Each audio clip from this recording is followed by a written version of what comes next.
Si quelqu'un veut venir après moi, qu'il renonce à lui-même, qu'il se charge de sa croix et qu'il me suive. Matthieu 16, 24.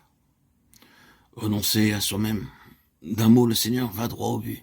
Il arrive que l'homme soit prêt à renoncer à certaines choses, à des choses agréables. Il arrive qu'il soit prêt à renoncer au péché.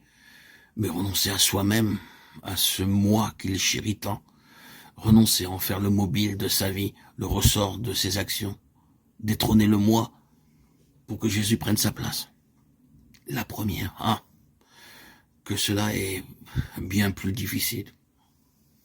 Renoncer à soi-même, frères et sœurs bien-aimés en Christ, l'emploi de tout autre mot eût amoindri, limité le champ d'action de la croix, et par conséquent, limiter la délivrance. En effet, chers amis, le résultat ultime de la croix, c'est l'affranchissement de soi-même, la délivrance du moi. Auditeur, auditrice, si quelqu'un se charge de la croix, accepte l'esprit de la croix, manifesté en Christ au calvaire, et renonce à soi-même, il est alors assuré d'être affranchi du péché, des terreurs de la loi du monde et de l'esclavage de Satan.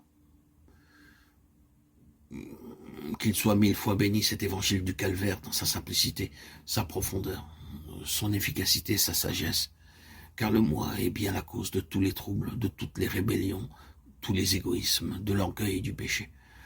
Que l'homme se considère comme cloué au bois avec le Christ, jour après jour, heure après heure, que dans les difficultés, les luttes inhérentes à cette vie, il renonce à soi-même et habite dans le calme et la paix du Sauveur. Suivant celui qui l'a précédé dans le chemin de la croix, cet homme suivra l'agneau, non seulement jusqu'au calvaire, mais jusqu'au ciel même où il partagera son trône. Y aurait-il pour les disciples un autre chemin que celui que le Christ a suivi? Évidemment non. Le Christ a pris sur la croix la place du pécheur. Quiconque veut le suivre et accepter ses enseignements doit prendre à son tour la croix de Christ. Lorsque les disciples avaient commencé à suivre Jésus de Nazareth, ils n'avaient sûrement jamais entrevu la possibilité du calvaire. Jésus les avait appelés, ils crurent qu'il était le Christ et le suivirent. En leur cœur, ils savaient que Christ avait les paroles de la vie éternelle. Ils l'entendaient, ils voyaient ses miracles, ils rêvèrent peut-être de puissance et de gloire. Mais jamais, certainement, la croix n'apparut à leurs yeux. Même lorsque Jésus leur annonça ouvertement, ils ne comprirent pas. Luc 9, 43, 44. Il en va toujours de même avec la plupart des enfants de Dieu.